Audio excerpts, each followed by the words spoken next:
Second Thessalonians chapter 1, verse 1 reads, Shaul, which other translations have as Paul, right? For, as I already explained, the first letter, Paulus was his Greek name, Gentile name, for he was a Roman citizen, and Shaul was his Hebrew name. So in these translations, since they are trying to take it back to the Hebrew roots, they put Shaul, even though since this letter was to the Thessalonians, it is possible that he would have said Paulus, as the other translations have it. So that's why I always like to mention that, just in case. Paulus means small one or little one. Shaul means desired one. Both meanings, both names have to do with the coming of the last, the second manifestation of Yahweh on this earth, one of the two witnesses who is called the prophet like Moshe. For he will be little before the eyes of the world, little in importance, perhaps even in size and everything. And when it comes to the spiritual, his true identity, represented by the Hebrew name, would be the desired one, the desired of all nations, as it appears in the prophecies. So Shaul and Silas and Timotheus to the assembly of the Thessalonians in Elohim, our Father, and the sovereign Yahushua HaMashiach. Silas, also known as Silvanus, the meaning of the name, they put it as woody, Latin in origin, just like the word etz in Hebrew, which is also wood or tree. Therefore, these three that we have here, Shaul, Silvanus, and Timotheus, he who honors the mighty one, they represent the three that Yahweh would send to this world. Shaul as the last, Silas as the first, who was crucified on wood, on a cross made of wood, on a tree, as he would be in Hebrew, and Timotheus would be a representation of Eliyahu. So Shaul and Silas and Timotheus to the assembly of the Thessalonians in Elohim, our Father, and the sovereign Yahushua HaMashiach. Favor to you and shalom from Elohim, our Father, and the sovereign Yahushua HaMashiach. We ought to give thanks to Elohim always for you, brothers, as it is proper, because your belief grows exceedingly, and the love every one of you has for each other is increasing. This is wonderful, for we know that the congregation of the chosen few, the one that Yahweh will save from the trouble that is coming to the world, from the test that the earth is about to go through, as we read in Revelation 3, is the congregation of Philadelphia, which means brotherly love. As we are told, for instance, in 1 John 2:23, that we must love, first, that we must believe in the name of his son, Yahushua HaMashiach, and love one another as ourselves, right? Well, love our neighbor as ourselves. So brotherly love, other than obviously knowing the Messiah whom they serve, brotherly love is the sign of the true congregation, of those who are from the true congregation. So even in, for instance, let's say, even in our congregation, right, for we, when it comes to the English part, we're few, well, compared to the Spanish ministry, in which we already have, well, a lot more, thankfully, more brothers and sisters. And even in that big group, there will be people who claim to believe and who sit there or who listen to through the internet, but who do not act according to what Yahweh asks of us. Those who do not show love to their neighbor. So that would mean that even though they may be in the middle, they are not. For on the other hand, we could say that there are people who are not yet in the congregation, who may not even know the name of the Father and the Son yet, but who are acting with love towards their neighbor. So that means they are closer, because all they need is the revelation of the name. And if they are acting according to love, then Yahweh, who is love, according to John, he will show himself to them. He will reveal the Son to them, so that they may know the Father as well. So we ought to give thanks to Elohim. It says here, always for you, brothers, as it is proper, because your belief grows exceedingly, and the love every one of you has for each other is increasing. So we see that this is something that we must work on. Even if we already love each other so much, we still, that love can increase, can and should increase, as it says here. And the love everyone has for each other is increasing, even though they already have shown to love everybody, to love each other, because your belief grows exceedingly. So just as the love for each other is increasing, their belief as well. So we see a connection here, that as faith, true faith, emunah, grows within us, so also should love grow within us, because Yahweh is love. The more faith we have, the more ruach we receive, and the more ruach, the more love. For there's more understanding regarding who we are, where we come from, and why others may not believe as you believe, and other things. For our fight, our battle is not against flesh and blood, but against spiritual entities. So even if we have somebody who doesn't accept, who even tries to offend or whatever, we know it's not them, or at least they don't know what they are doing, as Mashiach said it when he was on the cross. So we ought to give thanks to Yahweh always for you, brothers, as it is proper, because your belief grows exceedingly, and the love every one of you has for each other is increasing. So that we ourselves boast of you among the assemblies of Elohim for your endurance and belief in all your persecutions and afflictions which you are bearing. Also important. So beautiful to see, just like a father would boast about their child, right, doing good in school or whatever even little thing the son or daughter may do, the father will feel all proud and would want to tell others. The same here with Shaul and the rest, and the other two, right, that we just saw in the first verse. That we ourselves boast of you among the assemblies of Yahweh, of Elohim, for your endurance and belief. So how nice it would be for, in this case, the Thessalonians, to feel how they had more faith, or at least that's what it seemed according to what Shaul was telling them, right? How they were exceeding when it came to faith through those persecutions, and to feel, I mean, just, well, this words right here from Shaul saying that they were boasting about them. So how nice to hear that from the leader, right? So that we ourselves boast of you among the assemblies of Elohim for your endurance and belief in all your persecutions and afflictions which you are bearing. And nowadays, many who come through the belief, the congregation, they hope, they expect to have no persecution, no affliction, no anything.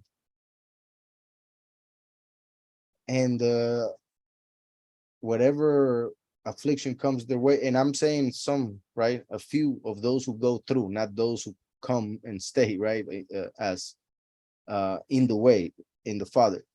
There are some who just go through, because once the persecution or the affliction may start, that's it for them. It says here, So I'll continue. Your persecutions and afflictions which you are bearing, clear evidence of the righteous judgment of Elohim. Clear evidence of the righteous judgment of Elohim, in order for you to be counted worthy of the reign of Elohim, for which you also suffer. Right? And here, the reign, not only talking about the kingdom of Yahweh, which we are receiving through Yahushua, and then through afflictions, persecutions, whatever Yahweh has decided in his righteous judgment, because that is pretty much what we need to understand, that whatever happens, even though it may hurt, and even though since it would hurt, we don't want it really when it comes to the mind, to to the body. We know that all things are for the good of those who love Yahweh. So even when we go through it, we need to understand that it is according to the righteous judgment. And by doing that, we pass the test, because we are like pretty much getting our trust in him tested, our faith tested. Because if everything was supposed to be easy, then there wouldn't be any reward to be deserved, like as in here. In order for you to be counted worthy of the reign of Elohim. So in order to be counted worthy of the kingdom of Yahweh, of becoming a king in the time of eternity, because remember that the chosen few will reign over the many. Obviously, the Almighty over Mashiach, Mashiach over the few, and that being first and last as one, then the few over the many. Mashiach as, Yahushua as the high priest, the last or witness like Moshe as king, and Eliyahu as priest. Then the 144,000 who will judge angels. So in order to be worthy, to be counted worthy of the reign of Yahweh, we need to keep our belief, our faith, our emunah, even through persecutions and afflictions, because we understand that it is clear evidence of the righteous judgment of Yahweh. In order for you to be counted worthy of the reign of Elohim, for which you also suffer. That is the reason for our suffering. And this is, I mean, like I said, again, obviously we don't want to suffer. That's why it is a test. If it would, like, if there was no difficulty in it, then it wouldn't be a test. And then once again, we wouldn't deserve a reward. We wouldn't deserve a reward for passing a test that didn't try us, pretty much. So suffering is not nice, but is in this reality, which is the only reality in which we would suffer, reason why we should understand that this reality was necessary, as everything that Yahweh does is with a purpose. And if suffering was to be part of this reality, then that means, and this would be the only reality where suffering would exist, then that means that suffering is kind of the deal of this reality. We came here, amongst other things, to learn through suffering, learn obedience as Mashiach himself. That's why Yahweh came and gave us the example, the greatest example of all, by giving his life without having committed sin. He was willing to give his life, being innocent of everything they were accusing him of. So suffering is a key part of this reality, and no one likes it, of course.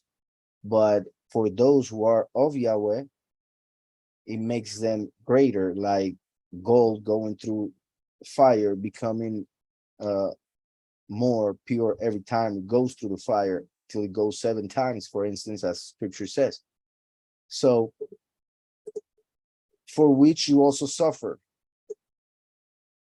And everything that I'm saying shouldn't be like to make us feel like we're going to suffer, or that anything like that, but to understand that if we are going through suffering, or when we get to go through suffering, for it happens, that we understand that it is for a purpose, good purpose for you and those around you. and that'll make it a little bit better. That'll help to carry the burden, whatever it may be, in that affliction. So, since Elohim shall rightly repay with affliction those who afflict you. All right. So this is another thing that we can keep in mind, as we also see it in the book of Revelation, that is part of the faith or the expectation of the chosen few, that those who have afflicted us and our ancestors, they will pay according to their deeds, just like we hope, right? And we know through faith that there will be a reward for those who fulfill his commandments. Reason why we are willing to go through suffering, affliction, persecution for his kingdom, right? For the next life, which we know is a done deal, but those who have no faith believe this is the only life. And that's why they are not willing at all to suffer for anything spiritual. They are not willing to suffer for anything that has to do with the kingdom of heaven and all of that. For to them makes no sense. So it is stupid, and that's why we're called crazy and all of that. So since Elohim shall rightly repay with affliction those who afflict, and to give you so this, right, like I said, we can also keep it in mind, but we should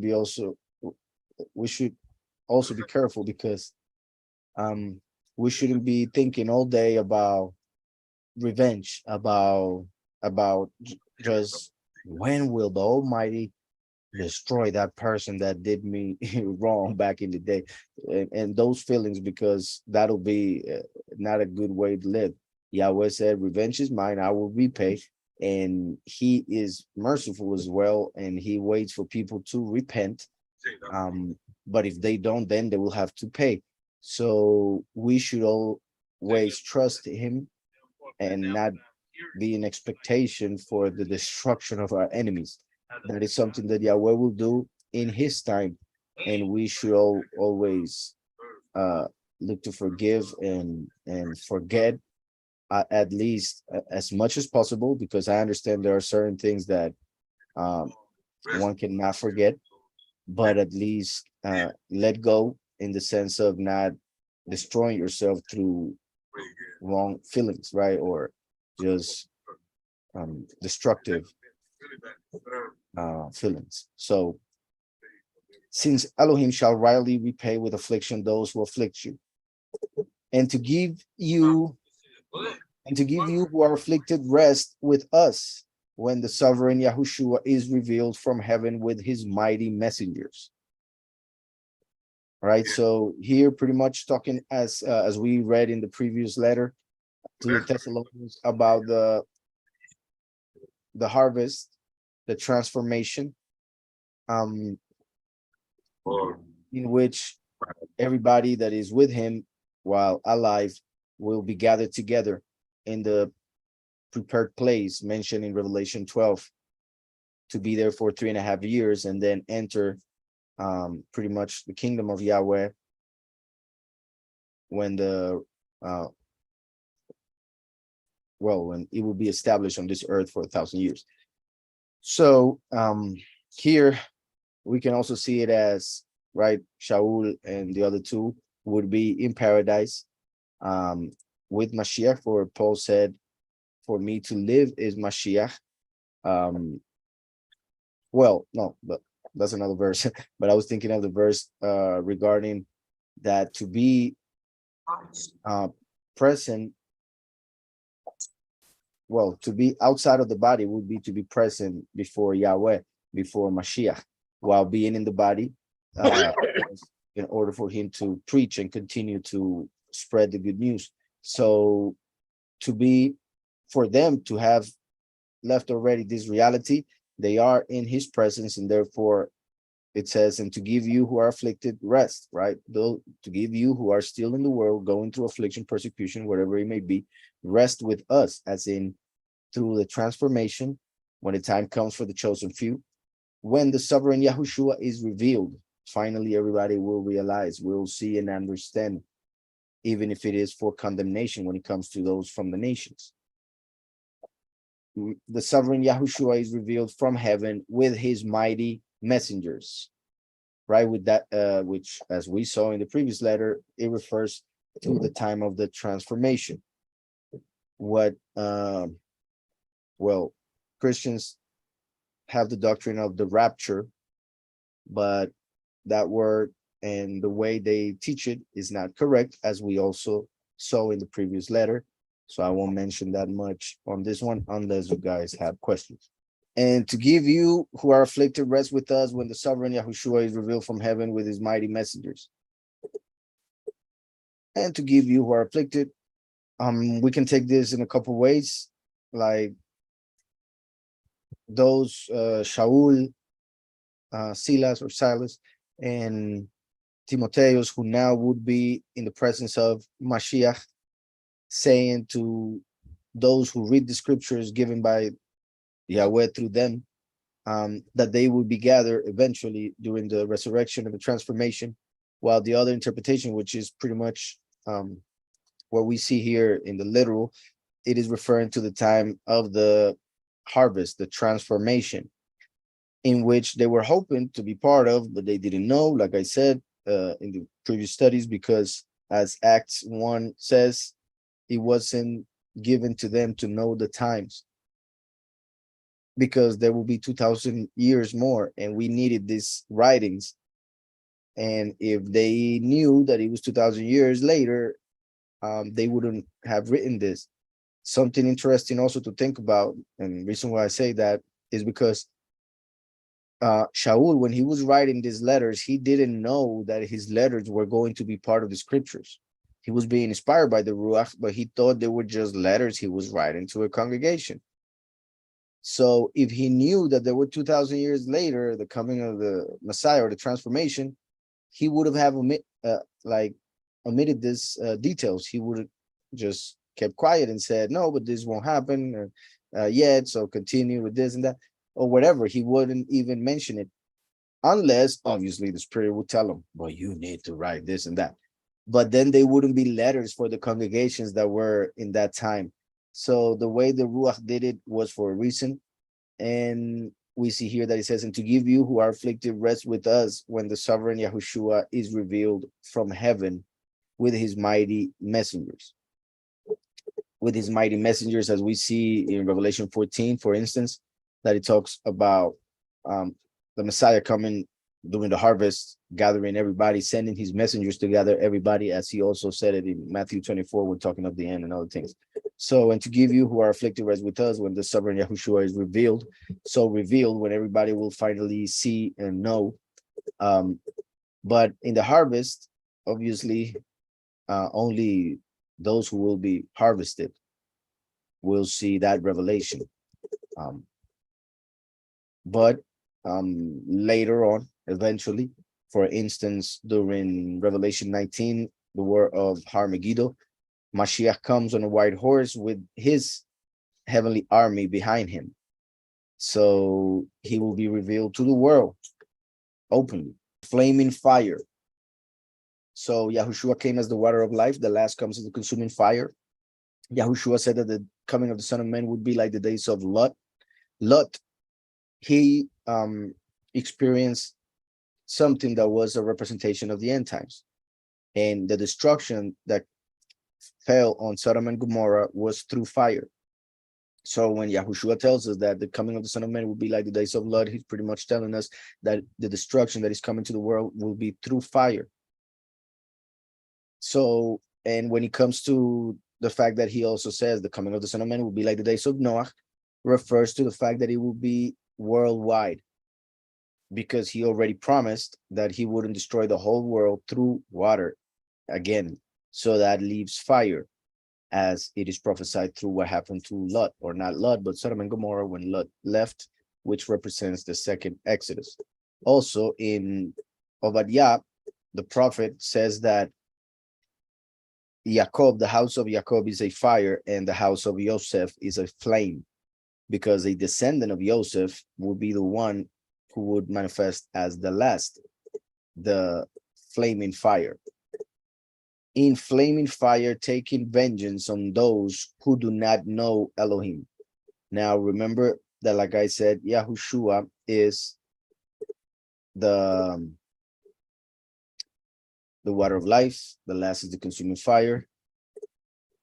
Here it says, taking vengeance of those who do not know Elohim. Yahushua is mercy. He came to forgive sins. The last comes to bring judgment. That's why we read in Ishayahu 63, who is this coming from Edom with garments of glowing colors from Bosra? So somebody that is Yahweh coming as a Gentile, not a true Gentile, a Hebrew, but born within the nations, just like Moshe in Egypt, Zorobabel in Babylon, Joseph being sold and coming to becoming the leader in Egypt as well. Mordechai, which we will see in the book of Esther next time, and others. So they all represent the last. Paul, like I said, Paulus, that was his Greek name, for he had a Roman citizenship. So represents the same, the last. The prophet himself sees the manifestation of the last, and he doesn't recognize him, for he looks like a Gentile, like king of the Gentiles. That is, who is this coming from Edom with garments of glowing colors from Bozrah, who is robed in splendor, striding forward in the greatness of his strength? It is I who speak in righteousness, mighty to save. Why is there red on your raiment and your garments like one who treads in the winepress? That has to do with the harvest, when the grapes will be harvested and thrown in the winepress of the wrath of Yahweh. Revelation 14. Yahushua came without sin. So in terms of color, is represented by the color white, the white color. But red represents sin, reason why the grapes are being thrown in that winepress of the wrath. So it says, I have trodden the winepress alone, and from the peoples no one was with me. And I trod them down in my displeasure, and I trampled them in my wrath. So the first came to bring mercy. That's why he turned water into wine, because he came to bring joy through the forgiveness of sins. The last turns water into blood, as we see in Revelation 11, that the two witnesses have the power to do so, like Aharon and Moshe did during the plagues of Egypt. So the last comes to change water into blood, which represents wrath, judgment. Their blood is sprinkled upon my garments, and I have defiled all my raiment. And this is the verse I was coming for a day of vengeance is in my heart. Other translations say the day of vengeance, which is a bit better, I think, because it's referring to the very end, when he will bring vengeance upon the world, just like Mashiach brought forgiveness. So first and last, forgiveness, and then those who didn't receive the forgiveness will go through the vengeance. For the day of vengeance is in my heart, and the year of my redeemed has come. Those are the ones who will be bought from this world, so that they don't have to experience death, the chosen few. So see how both moments are connected. The year of my redeemed has come, for a day of vengeance is in my heart. The day of vengeance referring to the day of Yahweh, the 1,000 years. So see how it said, when Mashiach Yahushua, the sovereign Yahushua is revealed from heaven with his mighty messengers. That is the harvest, which connects with the year of my redeemed ones. In flaming fire, taking vengeance of those who do not know Elohim. For a day of vengeance is in my heart. So, and on those who do not obey the good news of our sovereign Yahushua HaMashiach. In flaming fire, taking vengeance on those who do not know Yahweh, and on those who do not obey the good news of our sovereign Yahushua HaMashiach, who shall be punished with everlasting destruction. Everlasting destruction. This is an interesting couple of words, because destruction, in the way we understand it, for we are in a reality that is temporal, destruction seems to be something that happens and then is done and over with. But when we add this word right here, everlasting, means that there's no over with. It just continues to be destroyed forever. So that is part of what makes many people not understand how the lake of fire will be, in the sense that some people think that hell will be them being destroyed and not existent ever again. No thoughts, no mind, no nothing. But that is not it, because it says everlasting. So they will be in this state forever, pretty much being destroyed. So I do think it's important to understand, and well, there are many verses that point to that being the case for many reasons. When we enter eternity, everything will be, well, this is going to be weird, but everything will be the same forever. And Yahweh created this reality so that we would experience change. But when it comes to eternity, whatever position a person gets when entering the kingdom, that will be his position for eternity. Unlike this world where you can be a musician and then become a professor and then become a doctor, for instance, you can change in this reality. In that one, you cannot. This is the reality of change. That other one will remain. So that is important to understand. And we will continue to grow eternally in splendor and joy and many other things, but the hierarchy will remain the same. I hope that's understood. So the same for those who are going to fall into destruction, the lake of fire. So obviously here it's talking about those who will accept the mark of the beast. And I say obviously in the sense that when we continue with the line that it was talking about right here, who shall be punished with everlasting destruction from the presence of the sovereign and from the esteem of his strength.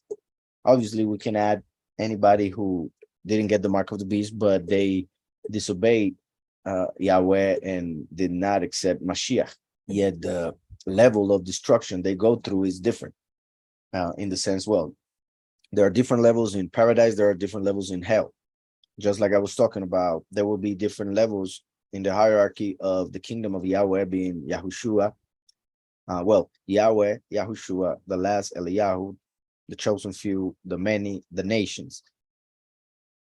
And then when it comes to the lake of fire, there will be different levels depending on the evil that each did, the punishment they should go through. Who shall be punished with everlasting destruction from the presence of the sovereign and from the esteem of his strength.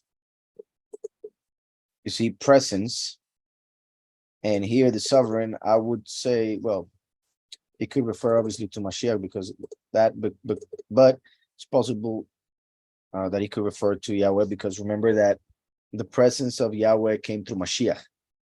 He is Emmanuel, right? Emmanuel, which means the mighty one with us, his presence with us, as we also see in Exodus 33 when Moshe asked Yahweh to know his way, and Yahweh said, my presence will be with you. Yahushua said, I am the way. So therefore, through Mashiach, the presence of Yahweh is with us. That's why John 14:26 says that if we confess the name of Yahushua, his spirit comes to us. So his presence comes to us. So look how it says the presence of the sovereign, that refers to Yahushua HaMashiach, the first. And from the esteem of his strength, that represents the last, who comes as the esteem, the honor of the reign, the kingship, the kingdom. So, and from the esteem of his strength. When he comes to be esteemed in his set apart ones, the chosen few, those who will be kings and priests, when he comes to be esteemed in his set apart ones and to be admired among all those who believe in that day, right? in uppercase because it refers to the day of Yahweh, the 1,000 years, the very end of this reality, of this history. Because our witness to you was believed. And when he comes to be esteemed in his set apart ones, right, he was hoping that those who were reading the letter in his time would go through this. Now, if we don't take reincarnation in account, we see how the Spirit would be working through Shaul to speak to us, even though that's not exactly what he had in mind. So all those who believe in that day, because our witness to you was believed. And remember that the two witnesses come to speak the true doctrine in that day for everybody to believe, in order to be the set apart ones, right, that he will transform. So when he comes to be esteemed in his set apart ones and to be admired among all those who believe in that day, because our witness to you was believed. So very important. As I said in the beginning, the three names that appeared there represented the three witnesses that Yahweh would send: the last, the first, and Eliyahu, right? Because 2,000 years ago, Yahushua came with John the Baptist, whom he said it was Eliyahu. The last in the end times comes, and Eliyahu happens to appear again, as Malachi 4 said it. So there are three witnesses. One of the three appears twice. Depends on how you see it, the first and the last, or Eliyahu coming twice. So first and last and Eliyahu made three witnesses. The first and the last become one at the end of times. So that will be like two witnesses for the judgment to happen. Also, in the sense of the first and the last becoming one, so they only count as one witness, is because Yahushua came as the lawyer, the last comes as the witness. So we have a lawyer and a witness, and Eliyahu is another witness, because scripture says that the law is for 2 or 3 witnesses to confirm any truth. So 2 or 3, because there are 2 or 3, depending on how you count them, first and last, or just as one. Hope that's understood. So Yahweh is the judge, Yahushua is the lawyer. The 2 witnesses go to the stand. The accuser is Lucifer. And if we talk about a juror, that would be the chosen few. But if there are too many, then we could speak about the disciples, of course. So to this end, we always pray for you that our Elohim would count you worthy of this calling. To this end, we always pray for you that our Elohim would count you worthy of this calling and complete all the good pleasure of goodness and the work of belief with power. To this end, we always pray for you that our Elohim would count you worthy of this calling, right? For many are called, but few are chosen. So through our works, thoughts, and words, we need to show that we are worthy. And that is interesting because a lot of people, mainly because of the Christian doctrine, say, we're not worthy, right?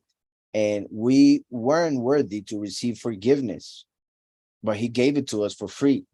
That's why, because we weren't worthy. So he had to do it. If we were worthy, then we would get it without him having to come and suffer for us. So we were not worthy in the sense that we were in sin. So he had to come and give us salvation for free. But once we receive it through his Ruach, we should show ourselves worthy, because now we have the Ruach. So we should act according to it. So that's why when we start going in the way to the Father through Mashiach, we need to really work on ourselves and not just forget about it, because we need to show ourselves worthy of the calling. For many are called, but few are chosen. So the call pretty much is happening, and we must act as he says for us to be found worthy. So To this end, we always pray for you that our Elohim would count you worthy of this calling and complete all the good pleasure of goodness. And complete all the good pleasure of goodness. Right? For he is good. And he will have good pleasure in fulfilling all his promises to his chosen. So, and complete all the good pleasure of goodness and the work of belief, emunah, with power, so that the name of our sovereign, how important, so that the name of our sovereign, Yahushua, reason why this translation leaves it in Hebrew, which is very important, and that it does it in this way, for these are the 5 letters that make up the name of the Messiah, while others believe or write it differently, so they take some letters from it. So that the name of our sovereign, Yahushua HaMashiach, is esteemed in you, and you in him, according to the favor of our Elohim and the sovereign, Yahushua HaMashiach. So that the name of our sovereign, Yahushua HaMashiach, is esteemed in you, we must give it honor, respect. Well, as is here, to set a high value on his name, but people don't do that. When you tell them, they say, why does it matter? We can call him whatever we want. He knows our heart. This and that. My translation says this. My pastor says that. Instead of just what it is. That is his name, and that's it. Respect the man, for he is the high priest, the king, the Messiah. So call him by his name, for it is the only name given to man through which they can be saved. Is the name above every name. So that the name of our sovereign, Yahushua HaMashiach, is esteemed in you, and you in him. For Mashiach said, if you confess my name in this world to other people, then I will confess your name to my Father and his angels. So that's why it says, and you in him, because through us preaching of Yahushua with his real name to others, at the same time, Yahushua will talk to his Father, Yahweh, and his angels about us personally. So we are being known in the heavens. So when we get there, through what Mashiach has told everybody, we will be known and famous and all special to them. Thanks to Yahushua once again. According to the favor of our Elohim. According to the favor of our Elohim and the sovereign Yahushua HaMashiach. The favor that we receive through Mashiach from Elohim, Yahweh. So that's how that chapter ends.